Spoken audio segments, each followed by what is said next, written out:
because I'm like, there we go.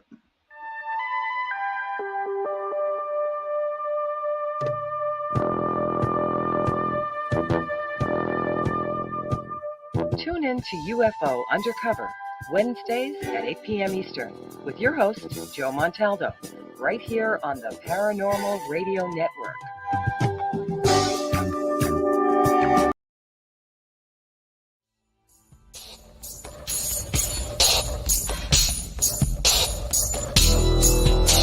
Welcome to the Outer Realm with Michelle DeRoche and Amelia Pisano. Airing live on the United Public Radio Network, 105.3 FM in New Orleans.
Hey, good evening, everybody, and welcome to the Tuesday night show, Into the Night with me, your host, Sean Kelly. Hey, Sebastian, Cindy, Heidi, good to see you. And Joe, thank you for popping in early. It's about time. But I want to thank UPRN Talk Radio, 105.3 New Orleans, 107.7 Mississippi, for allowing me to give you my hour time on Tuesday nights. And I also have the show on Sunday nights. Tonight I have a great guest, but before I introduce the guest, I have a special guest, special co-host person, guy. He's a really good dude. But the month of October is ADHD month. It's an awareness month for that. So I do have it, but I just thought I needed to share that. And I share it every day, every Tuesday and Sunday in October, to shed some light on it. But good evening, River Rose. Good to see you, hon. But tonight I got a special show.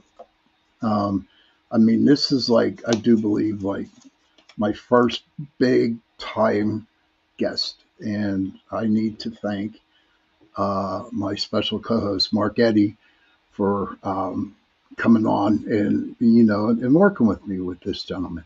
But I'm honored to have this guy on my show. He is an author. Okay, his name is Arlen Schumer. And his book, what we are going to be discussing tonight, is called The 5 Themes of the Twilight Zone. That was with Rod Sterling. But first, I'm going to bring on Mark. Say hello to Mark. Hey, Mark, good to see you, buddy. Hi, Sean. Thanks for having me as your sidekick tonight. You're a co-host. I don't like that sidekick. That's like Batman and Robin. Can't deal with that crap. You know what I mean? But you know what? I'm glad that you did come on, and I want to thank you for telling me about Arlen, and I'm really looking forward to the show. Let's bring him on and. Oh yeah, relax, calm down a little bit. Just He has a lot to say. I know you. I don't know about that. Heidi Gold says hello, Mark.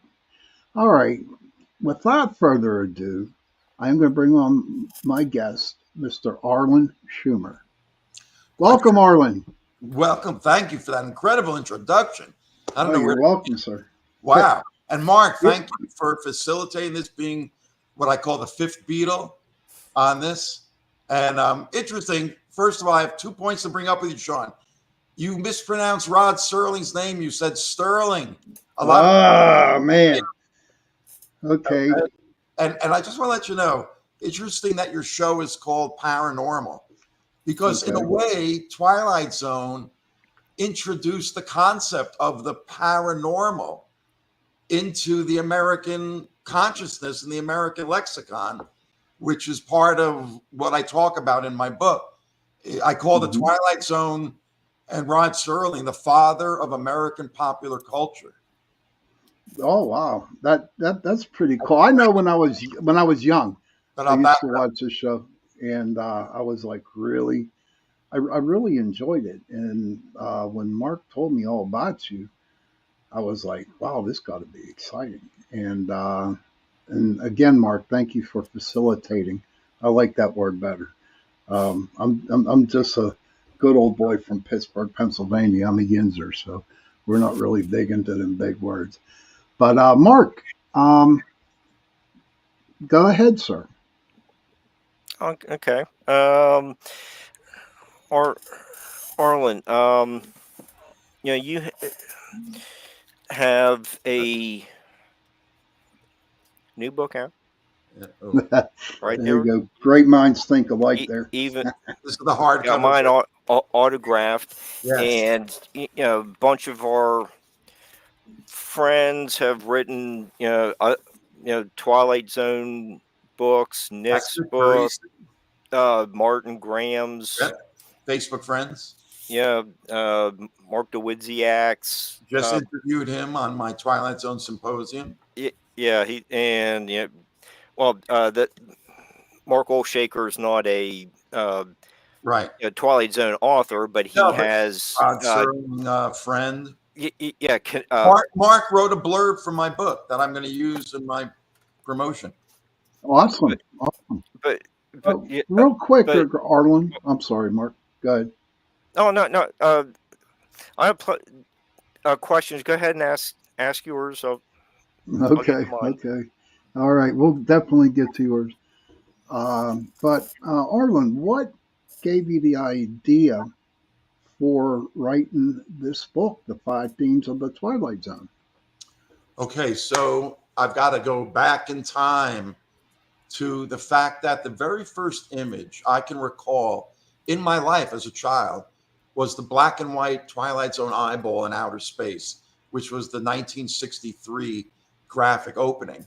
And I must have been sitting on the floor in front of my black and white television set, but that's my first visual image. Flash forward to 1990, and I do the first coffee table art book about the Twilight Zone, Visions from the Twilight Zone, published by Chronicle Books. And when you take off the dust jacket, I had the eyeball embossed to pay homage to that. So what are the odds that that would be the first visual image I would end up seeing as a child? And I would end up, and I tried to treat the black and white television images kind of like art photography, and the dialogue and narration like poetry. And to this day, it's the only coffee table art book about the show. But after that came out in 1991, I had the opportunity to lecture about the book at the Chicago Museum of Broadcast Communications. And it was a beautiful space. I don't know if it's still there, but right off Lake Michigan, and beautiful. And they gave me 5 days. They said, Arlen, we'll bracket your visit with 5 days where we can screen 10 episodes a day of whatever you want for the Twilight Zone. So I had this incredible opportunity to program basically the episodes I thought were the best. And that gets into the idea that I've always been a harsh critic of really all the things I love: comic book history, Bruce Springsteen's music, the things I specialize in as a pop culture historian. I think over half of the Twilight Zone's 156 episodes are dogs. Now, that might be very severe, but then you're left with 75 episodes. I think 50 of them are what I call good to great television, which covers a lot of ground. But then there's 25 half hours.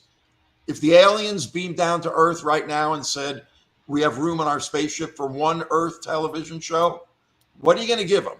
The Sopranos? I Love Lucy? Seinfeld? Yeah. Breaking Bad?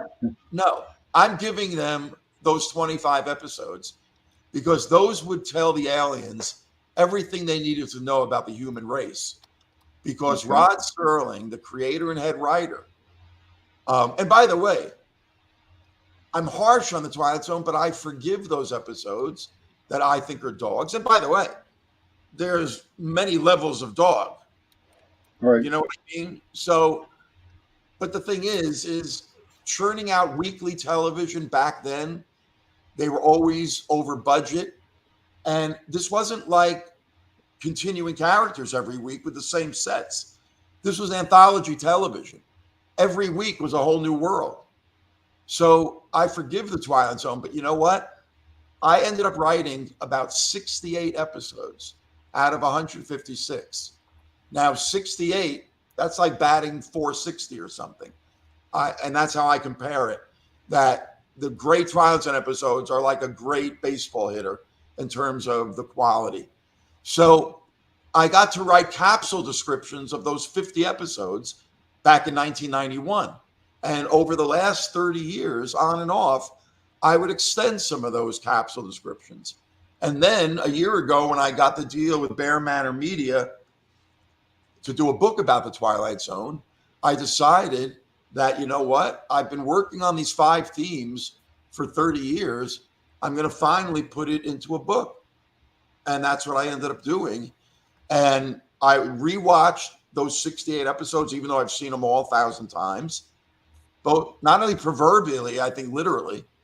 And I took what my 8th grade science teacher called copious notes. And I also allowed all the other pop culture, high and low art, what was happening in society at the time, how the Twilight Zone episodes are relevant to what's happening now in the 21st century. I let all those things come into these episode essays. You see, you can find Twilight Zone plot summaries on the internet and a bunch of books. So I didn't write linear plot summaries of these episodes. I wrote more stream of consciousness, freewheeling essays that bring in all these outside influences and demonstrate why these episodes are as great as they are, why I chose them, and what they're about and what they have to say.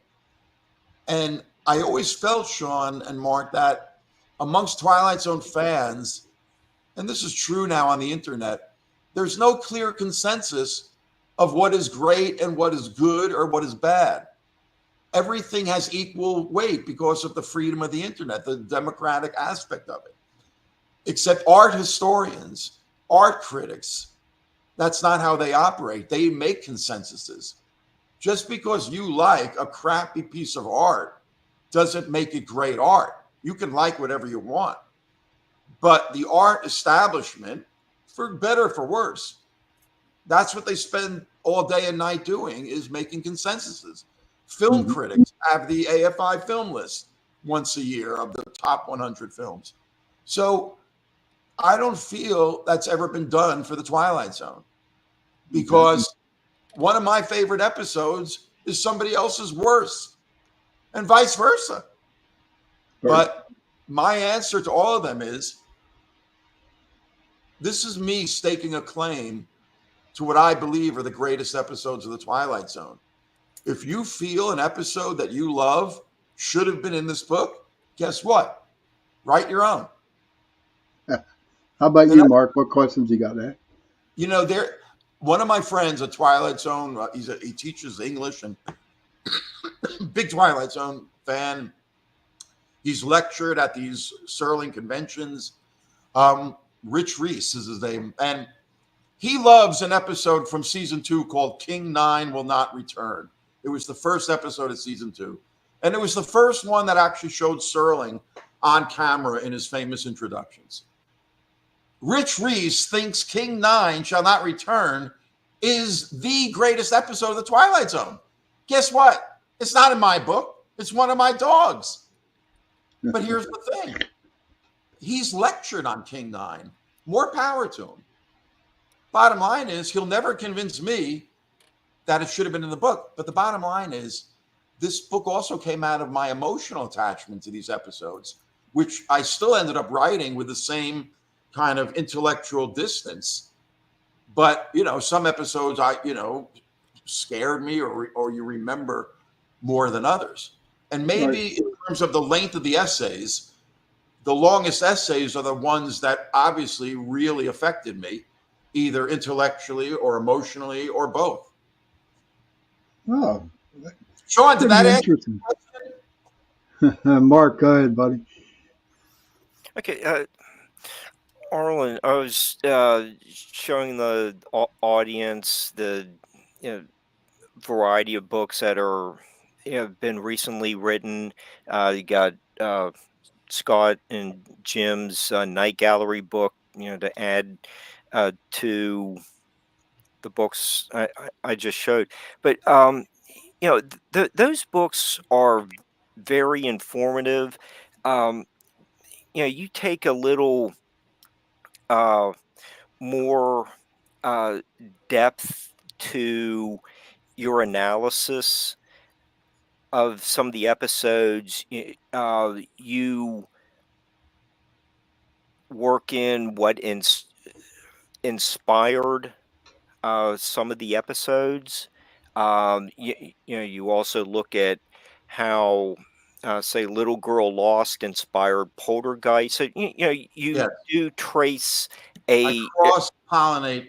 the artistic legacy, the German expressionism, the Cabinet of Dr. Caligari, all Citizen of the Kane. So what are you trying to do when you bring your artistic art historian training to analyzing the Twilight Zone episodes? Well, that's exactly what I'm trying to do, is show people those connections, because I'm not from the academic world. I come from the pop culture world. I ended up getting my MFA degree later in life, but my point is, I come at this art from a very popular perspective. I'm a child of the 60s. As a kid, I came of age in the 70s, but I grew up with 60s pop culture. I grew up with the Twilight Zone on reruns, like a lot of my generation. I wasn't old enough to be there in October of 1959 when it started. But having grown up with all these influences, movies, television, comics, to me, everything is related. When people took drugs in the 60s, part of what psychedelia offered and still offers, whether it's marijuana, whether it's, mushrooms, the psychedelic, what they did was they made connections between things. When you're straight, it's described as like you have, 10 channels on TV. But when you go into a psychedelic, it's like you have cable television. You have 500 channels. And it's all about making connections. Now, I compare Twilight Zone to surrealism. Surrealism in French means on top of reality. The original surrealists wanted people to step back from their reality and look at it fresh. That's what the 60s and psychedelic drugs promised, that it would make you step back from your reality and look at it fresh. That's the essence of the Twilight Zone. He was putting surrealism on television because it was presenting reality. Remember I said paranormal? Yeah. Every Twilight Zone episode starts off in the normal, and then it becomes paranormal, surreal, on top of reality. It makes you look at reality different. It was a what if show. What if there wasn't racism or bigotry or prejudice? Serling was a visionary of the 60s. I know I might be rambling here, but all of this comes into play. It's how anything that is declared original is created. I call it the Reese's Peanut Butter School of Creation. Chocolate and peanut butter both existed, but when you brought them together, as Mr. Reese did, you have a new creation. Everything that is new is a synthesis of past influences. It's the individual who brings them together who adds the substance X, to quote Powerpuff Girls, into that mix that makes it deemed by laymen original. But there is nothing new under the sun. What Serling did, his achievement with the Twilight Zone, was taking these cloistered science fiction stories that were only read by a cult audience before the 1960s. There was a clique of writers in Southern California, Ray Bradbury and Richard Matheson. They all hung out together and they wrote stories that they shared amongst themselves, and only science fiction readers read them. But American literature critics didn't consider science fiction novels literature. It was considered trash entertainment. In the 50s, all of the science fiction stupid movies, they weren't based on great science, with the exception of things like Incredible Shrinking Man, written by Richard Matheson, by the way, who would end up writing the second most Twilight Zone scripts after Serling. But by and large, the 50s made trash out of science fiction. All the bug-eyed monster movies. Yeah, there was Forbidden Planet, the usual suspects, the War of the Worlds. But you look at them now, they're like, really? They're okay. But what Serling did, he was not a science fiction writer, but he was a writer who loved science fiction. And he, I'm sure, read comic books in the war like everybody else did then. So Serling came from a science fiction loving literature background. And he decided with the Twilight Zone, I'm going to bring great science fiction literature to American television, which was still a relatively new medium, especially film television. Serling came out of the 50s when all the good television was live out of New York.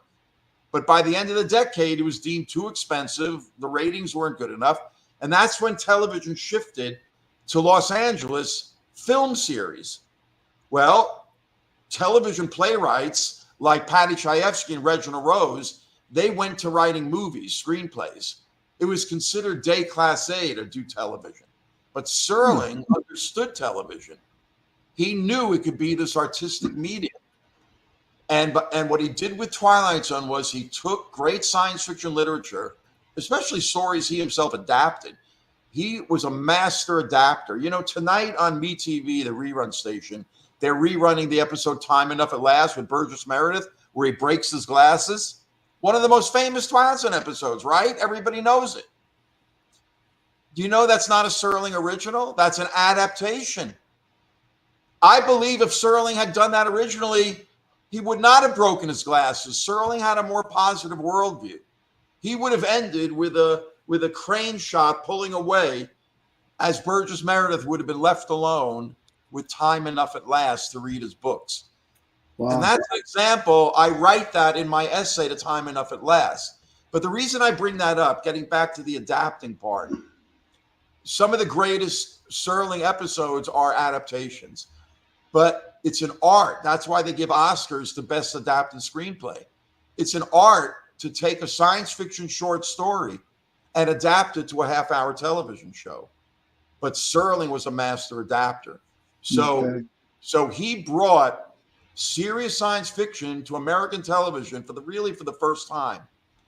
And by doing that, he kindled the imaginations of a whole generation of artists, filmmakers, photographers, the Steven Spielbergs to the Stephen Kings, David Lynch, James Cameron, Chris Carter, The X-Files, Vince Gilligan. You know, when Breaking Bad ended, TV Guide interviewed Vince Gilligan and said, Vince, they're calling Breaking Bad one of the greatest TV shows of all time. What do you have to say about that? And Gilligan said, you know, if my show can be remembered years from now the way we remember the Twilight Zone, I'll be a happy boy. There you go. I have a question coming up on it. The foreword. I was on a roll. The foreword was written by Anne Serling. How did you get Anne to write about her dad's legendary TV series? Okay, I missed the beginning of what you start. What is this now? The foreword was written by Anne Serling. Ah, How'd you get Anne to write about her dad's legendary TV series? okay.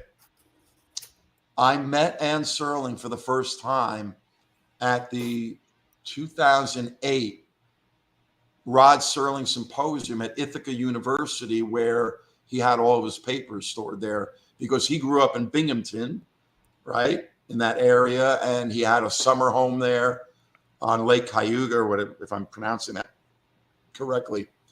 Anyway, I had developed a multimedia pre-computer slide lecture about the Twilight Zone and how it was influenced by surrealism that preceded it, and then in turn influenced a whole generation of American art, pop culture, television, and movies.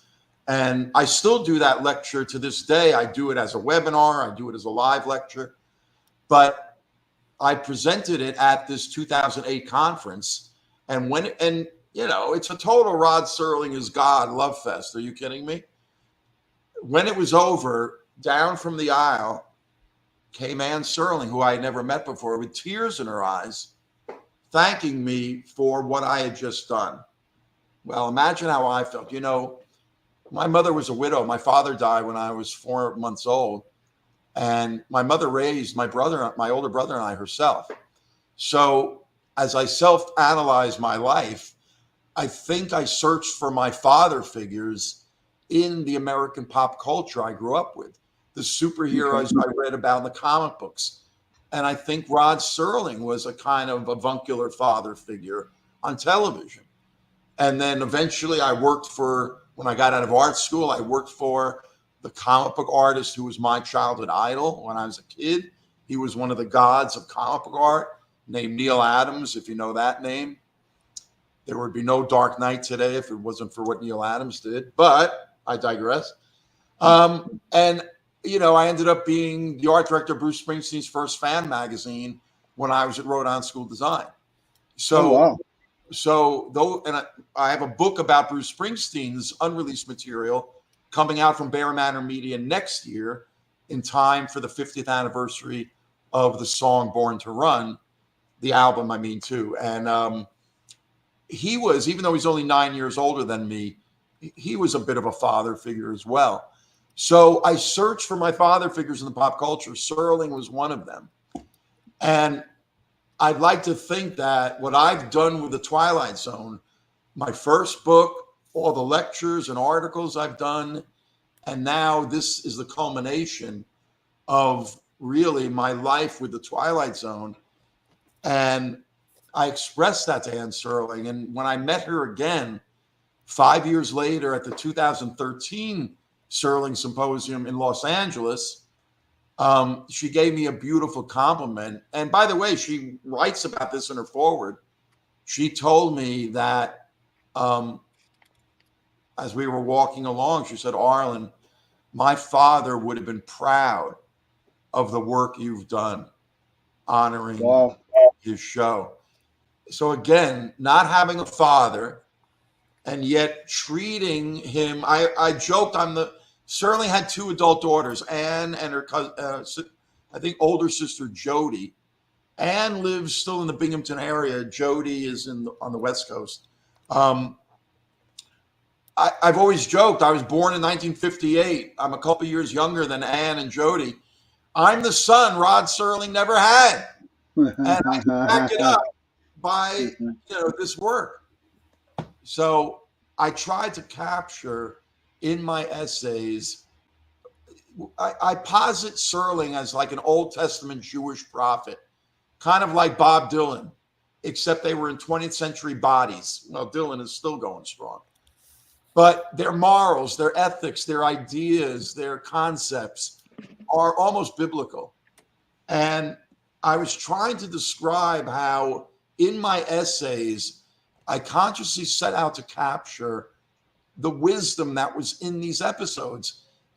Sean, in 25 minutes, the depth of philosophical insight into concepts and ideas that man has been wrestling with for thousands of years. good and evil, life and death, man and woman, man and society. All the big issues are all in these 25-minute episodes. And that is what I tried to capture in my essays. And Awesome. I was trying to describe to a friend what I was trying to do, and it all of a sudden occurred to me, it's the Torah of the Twilight Zone. The Torah. Got the 5 books of Moses. I got the 5 themes of Serling. All joking aside, that idea came from above like a bolt from the blue. It descended upon me like a dove, the Torah of the Twilight Zone. But I'm telling you, all joking aside, if I've done my job well, and I'm very proud of what I've written, I think I've done that. And I can't wait for readers to read these essays, even the most devoted aficionados of the show that know these episodes like I know them. Even those fans, if I've done my job, Sean, will glean something. They might learn something. They might feel something about these episodes that they've never felt or realized before. And then, of course, there's the newbies and everybody in between, because everybody loves the Twilight Zone. Mark has a question for you, Arlen. What? Mark has a question for you, buddy. Oh yeah. Okay. With your grouping of the 5 major themes found in the Twilight Zone, in the first chapter, science and superstition, you have where is everybody? The first episode. Yeah. Yeah. How does that episode set the stage for what became such a classic TV series? Why do you place so much importance on that one? So the very first episode, Where is Everybody, that aired 65 years ago, October 2nd. And Earl Holliman, God bless him, the actor, is still alive, and he's in his 90s. Anyway, that episode is about a man who finds himself alone in a completely deserted American town of that time period, 1959, shot in California. And he doesn't know who he is. He doesn't know how he got there. And he can't find a single human being. And it's revealed in the course of the episode that he's wearing an army jumpsuit. So he figures, okay, I must be in the military. But that's all he ever gleans about himself. And the tension builds, and it's just an incredibly shot episode. The cinematographer was Joseph Lichel, who had won an Oscar for the cinematography of one of the great film noirs, Laura, in 1944. And the director of Where is Everybody, Robert Stevens, had directed like the first 44 episodes of Alfred Hitchcock Presents, which also had surprise endings at the end. But Where is Everybody ends up, spoiler alert, he's an astronaut in training in an isolation tank, simulating a solo trip to the moon and back alone, which would be like 2 weeks in space alone. And Serling, of course, got that idea. He wrote it in 1958, which was the year, if you've seen The Right Stuff or read the book, then the Gemini program was introduced. And the American astronauts were the national heroes. And Serling basically wrote this episode because he found himself on the MGM lot one day and it was deserted. And that's what gave him the idea for a guy in a deserted, what looks like a Hollywood landscape prop. Anyway, what is that episode about? Again, it's like when your English teacher said, don't tell me the plot, tell me the theme. That was the plot. But what that ending did was it upended the audience's expectations. American storytelling was narrative. It was linear. It went from A to Z. There was a beginning, a middle, and an end. What Serling did with that episode, because it all took place in his feverish imagination from the solitude. And basically, his mind snapped, and he developed this delusion where he was alone in a deserted town. The Twilight Zone is the dimension of imagination. So, as a pilot episode, laying out the themes of what this new TV series was going to be about. And you got to remember, 1959, every third show was a Western. And I'm not exaggerating. Maybe every other show is a Western. It was glutted with Westerns. And whatever was left were I Love Lucy and screwball comedians and domestic housewives like Donna Reed and cop shows. And that was the TV landscape. So in the middle of that vast wasteland, to quote Newton Minow, the FTC chairman. By the way, a lot of people who know that quote don't realize that later on in the interview, he said, it's a vast landscape, but there are some great shows like The Twilight Zone. And that's part of that quote people never quote. They only quote the first part, but I digress. So into that mix, he drops this episode, which upends your understanding of narrative. Wait a second. You mean everything I've just watched was not, quote, real? Remember, paranormal. It was not normal. It was paranormal. It was the dimension of imagination. All through this episode, the themes of man alone in society, alienated from his reality. That's where man was after World War II when the atomic bomb coexisted. It was all about man's alienation from reality. Serling, whether he knew it or not, was writing an episode definitive of society back then in that one episode. There's confusion with mannequins. There's delusions. That it's got everything in this one 25-minute episode. Everything you love about the Twilight Zone is somewhere in that episode. I'll be damned. And I used that to kick off the book. The 5 themes. The first one is called Science and Superstition, which comes from Serling's introduction. The Twilight Zone is the middle ground between light and shadow, between science and superstition, which covers not only the science fiction episodes, but all the episodes that dealt with the conflict between rational, analytical science, what we can perceive as real, and, Sean, the paranormal, right? The dimension of imagination, whether it's delusions, hallucinations, feelings, vibes, images, sights, visions. That's what some of the greatest episodes were about. And Where's Everybody kicks off that theme. And it's perfect because it's also the first episode of the series. Okay, I do. Hey, Michelle, how are you? Good to see you. Joe Fox, good to see you. Rhonda, hi, good to see you. And everybody else. We do have my new friend, Arlen Schumer. He is an author of the 5 themes of the Twilight Zone. I know you're running kind of late coming into this, so if you want to watch the repeat on my Facebook, you're more than welcome to. But I do have another question here. Many actors got their start on Twilight Zone or with Rod's earlier shows. Who were they?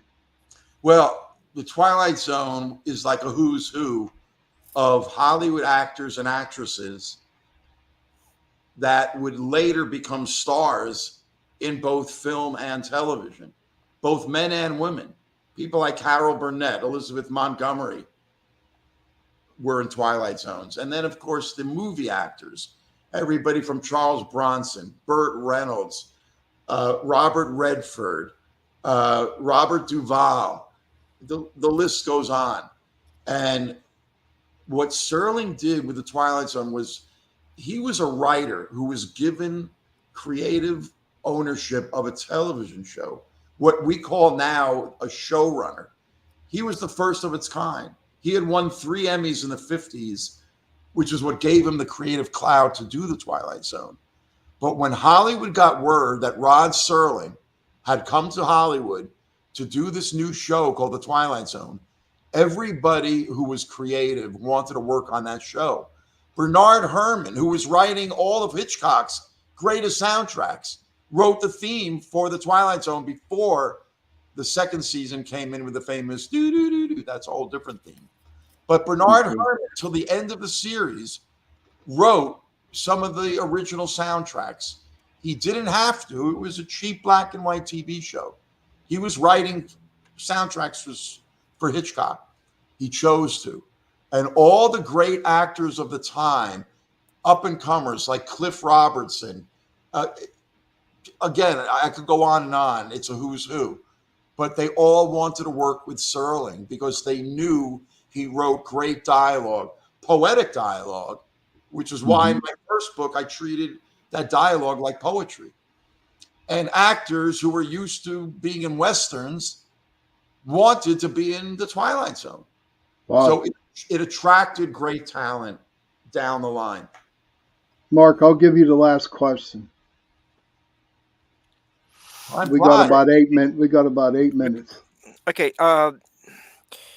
You make many points about the episodes that they foreshadow cultural events such as civil rights or the Vietnam War with the Pip, the Jack Klugman one, and Bill Mumy. You can't take 8 minutes to ask the question. Okay, I'm trying to be concise. So, I warned you. I warned you. So, how influential was the Twilight Zone in putting these cultural events in the minds of the viewers? What's your question now? Well, a lot of people didn't know a whole lot about what was going on with Vietnam. Right. How did the episodes make people aware of, the burgeoning civil rights movement? By putting it into a Twilight Zone episode, by having an episode start out in Vietnam in the fall of 1963, when the average American didn't even know where Vietnam was. It was right after Kennedy had given these famous last interviews in which historians are still trying to parse whether he would have continued the Vietnam War or he would have gotten out.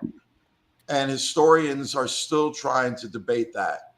But that was the summer, right before the September, that Serling does the first episode of the last season of The Twilight Zone, the 5th season, that ran from September of 63 to the spring of 64.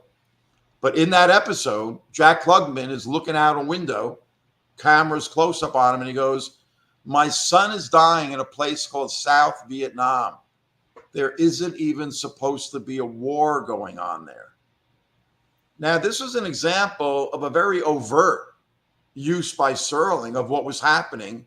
But again, the average American, that might have been the first time they even heard the word Vietnam on that Twilight Zone episode. So that's just one example, a very blunt example of how Serling took issues that he cared about, which would later become what the 60s became. Serling was a visionary, a prophet. Remember, he's the Old Testament Jewish prophet. He was showing us what the 60s were going to be about. They were going to be about the civil rights struggle. They were going to be about the Vietnam War. They were going to be about social change. They were going to be about elevated consciousness to look at your reality anew. Jenny, who's my best friend in the world, we co-host together a long time ago on Chasing Prophecy.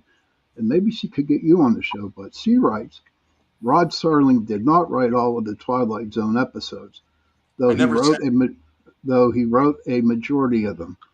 Serling created the show and wrote or co-wrote 92 of the 156 episodes Yes. across Richard Matheson and Charles Beaumont, and contributed significantly to the And series. by the way, both of those writers are represented. I think I have 8 Matheson episodes as essays in my book, and I have, I think, 7 Beaumont episodes. But again, Serling wrote the majority of the episodes. He wrote some of the best episodes and he wrote some of the worst. But I think I chose 41 Serling episodes. And out of the 41, 12 of those are adaptations.